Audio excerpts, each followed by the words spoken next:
Imagine this split screen. Sa kaliwa, hawak mo ang bagong-bagong iPhone 15 Pro Max. Titanium finish.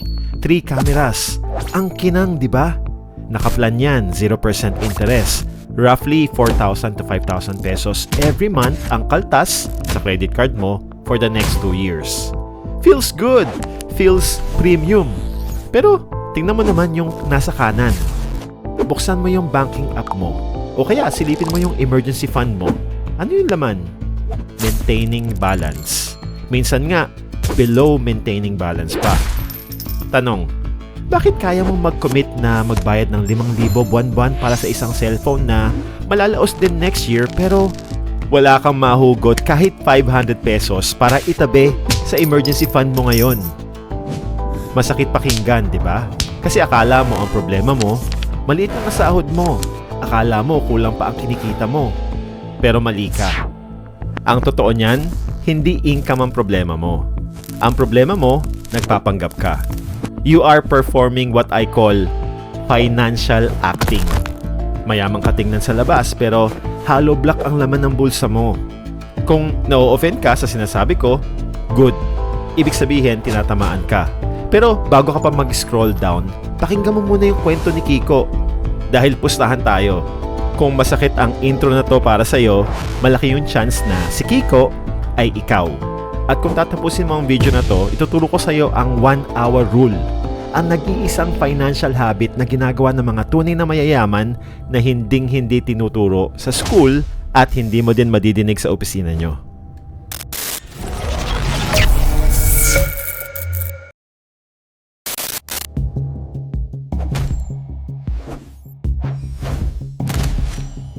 Kilalanin natin si Kiko, 28 years old. Pwedeng shift manager siya sa isang malaking BPO sa BGC. Pwedeng virtual assistant na kumikita ng dollars. O pwedeng corporate supervisor sa Makati. Pag tiningnan mo ang Instagram stories niya, iisipin mo na he made it. Laging naka-Uniqlo Airism na pinatungan ng Zara blazer. Naka-Jordan 1s na kaka-release lang. Laging nasa Sangyup o Starbucks. At syempre, hawak niya yung latest flagship phone. Yung Blue Titanium, sabi nga nila. Para kay Kiko, hindi lang to telepono. Ito yung trophy niya. Ito yung proof sa mundo na successful siya, na malayo na yung narating niya. Pero sa likod ng mga filtered photos at My Day posts, iba ang reality. Si Kiko ay classic example ng Instagram rich, pero Gcash poor. Ang totoo, yung cellphone na hawak niya ay hindi asset, kundi kadena sa liig niya. Every month, kailangan niyang habulin yung bayad. Tuwing 15 o 30, dumadaan lang yung pera sa palad niya. Parang tubig sa sirang gripo. Pagpasok ng sweldo, automatic debit agad sa bills. Sa credit card, sa Shopee Pay later. Ang natitira, pang survive lang hanggang sa susunod na cut-off.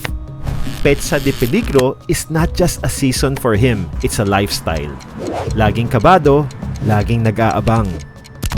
Tapos, nangyari ang hindi inaasahan. The family reunion. Umuwi si Kiko sa probinsya para sa birthday ng lolo niya. Masayang lahat. May lechon, may karaoke, pero biglang nagkaroon ng seryosong usapan. May emergency sa angkan. Yung isang tita niya, kailangang i-ospital at kailangan ng paunang bayad. Nagtawag ng ambagan. Biglang tumahimik ang paligid. Lahat ng mata, dahan-dahang lumipat kay Kiko. Bakit? Kasi siya yung manager, siya yung taga Maynila, siya yung may magandang trabaho at laging post ng travel goals. Siya yung pride ng pamilya. Kiko, baka naman pwedeng ikaw na muna yung sumalo sa 5K. Ibabalik na lang namin pag harvest, sabi ng tito niya. Full of expectation. Nag-freeze si Kiko. Ngumiti siya, pero yung pawis niya malamig. Dahan-dahan niyang binuksan yung banking app niya sa ilalim ng mesa habang kunwari, nagte-text. Loading. Then balance, 1,240 pesos. Error, insufficient funds. Namutla siya. Hindi dahil sa init, kundi sa matinding hiya. Nagpaalam muna siya mag-CR sandali. Doon sa loob ng mainit at masikip na banyo, ginawa niya ang isang bagay na pandudurog ng ego. Nag-message siya sa lending app. Yung mga app na nanghaharas pag nalilate ka ng bayad. O kaya nag-chat siya sa office mate niyang Shark na 5'6" ang tubo. Pre, pa-Gcash naman ng 5K oh. Bayaran ko sa sahod. Emergency lang please. Sent. Seen. Typing. Sige pre, send ko na. Paglabas niya ng CR, inabot niya yung 5K sa tito niya. Ako na po bahala tito. Nagpalakpakan sila. Ang bait talaga ni Kiko. Ang yaman na talaga. Pero sa loob-loob niya, gusto niyang masuka. Feeling niya, fraud siya. Naka-iPhone 15 nga siya. Pero yung inambag niya, utang pa na may tubong lugaw. Napatingin siya sa salamin ng sasakyan niya nung pauwi na siya at tinanong niya yung sarili niya. Bakit ganito? Ang laki naman ng sahod ko compared sa iba. Manager na nga ako eh. Pero bakit parang ako pa yung pinakakawawa?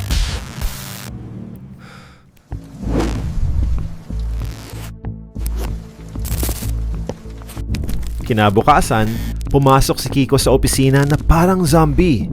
Lutang. Pero napansin niya si Mang Dante, yung office messenger nila. Si Mang Dante yung laging simple lang, laging naka-polo shirt na medyo kupas na, at laging may dalang Tupperware tuwing lunch break habang ang team ni Kiko ay nasa Starbucks. Never siyang nakisabay sa pasikat culture ng opisina. Nagkataon na lumabas lang si Kiko saglit para mag-withdraw sana ng cash advance at nakasabay niya si Mang Dante sa bangko. Nakita niya si Manong na may kausap na teller. May inaabot na cheque. Akala ni Kiko sweldo lang o utos ng kumpanya pero nung lumingon si Mang Dante, nakita ni Kiko yung deposit slip. 6 digits. Nanlaki yung mata ni Kiko. Mang Dante, nanalo ho ba kayo sa loto? Tanong niya, halos pabulong. Tumawa lang si Mang Dante na mahina. Naku, hindi po sir. Collection po to ng mga paupahan namin sa probinsya. Monthly po to galing sa mga apartments. Parang binuhusan ng malamig na tubig si Kiko. Yung messenger na inuutos-utusan niya lang mag-photocopy, mas malaki pa pala ang net worth kaysa sa buong team nila combined. Yung taong tinatawanan nila ng mga office mates niya dahil laging sardinas ang ulam, siya pala ang tunay na boss.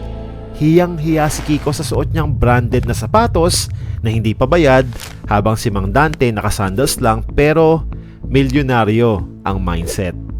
Desperado, tinanong niya, Mang Dante, paano niyo yan nagawa? Ang laki ng sahod ko kaysa sa inyo pero baon ako sa utang.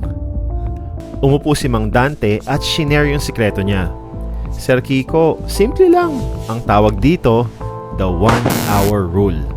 Sa 8 oras na trabaho mo sa opisina araw-araw, para kangino yung unang oras nun? Ha? Siyempre po, Manong, sa kumpanya. Sagot ni Kiko. Mali, sabi ni Mang Dante. Seryoso ang muka. Sir, yung 7 oras, para yun sa boss mo, para sa Meralco, para sa landlord, para sa Netflix, at para sa iPhone mo. Pero yung unang oras, dapat sa'yo yun. Non-negotiable. Ganito ang logic.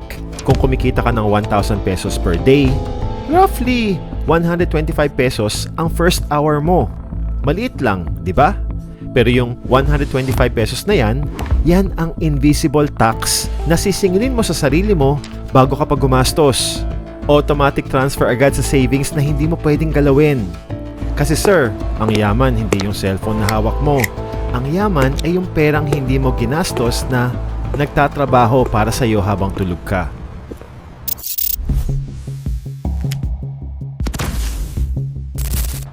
Sinubukan ni Kiko ang 1-hour rule.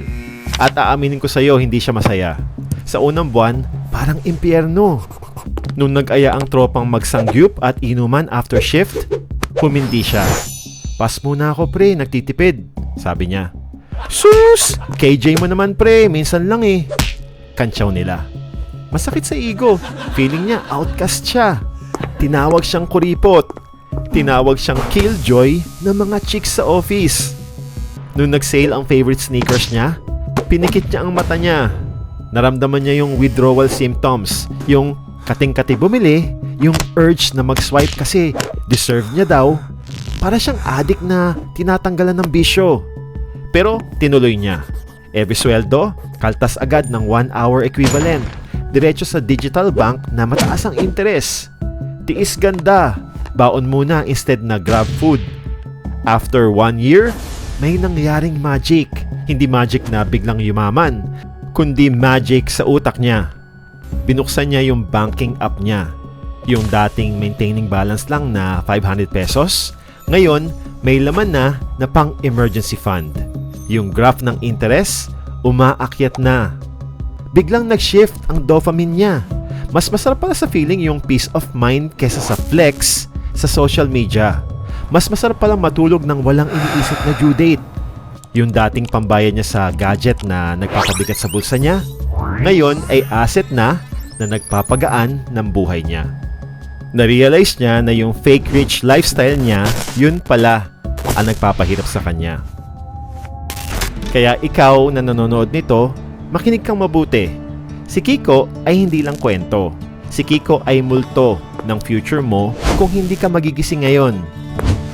Tumingin ka sa salamin. Ilang taong ka na bang nagtatrabaho? Ilang taong ka nang sumasahod? Nasaan ang pera? Kung may emergency bukas, kaya mo bang sagutin yon nang hindi umuutang o mapapahiya ka rin gaya ni Kiko? Huwag mong hintayin na mapahiya ka sa harap ng pamilya mo bago ka pa magbago. Huwag mong hintayin na magkasakit ka bago mo pa ma-realize na wala kang sasandalan kundi ang sarili mo. Patayin mo na ang inner gastador mo. Buhayin mo ang millionaire in you. Kung handa ka nang unahin ang future mo kaysa sasabihin ng ibang tao, mag-comment ka nga sa baba ng done pretending. Pakipitik mo na din yung like button kung decided ka na tapos na ang pagpapanggap. Oras na para yumaman. Maraming salamat sa panonood. Peace out.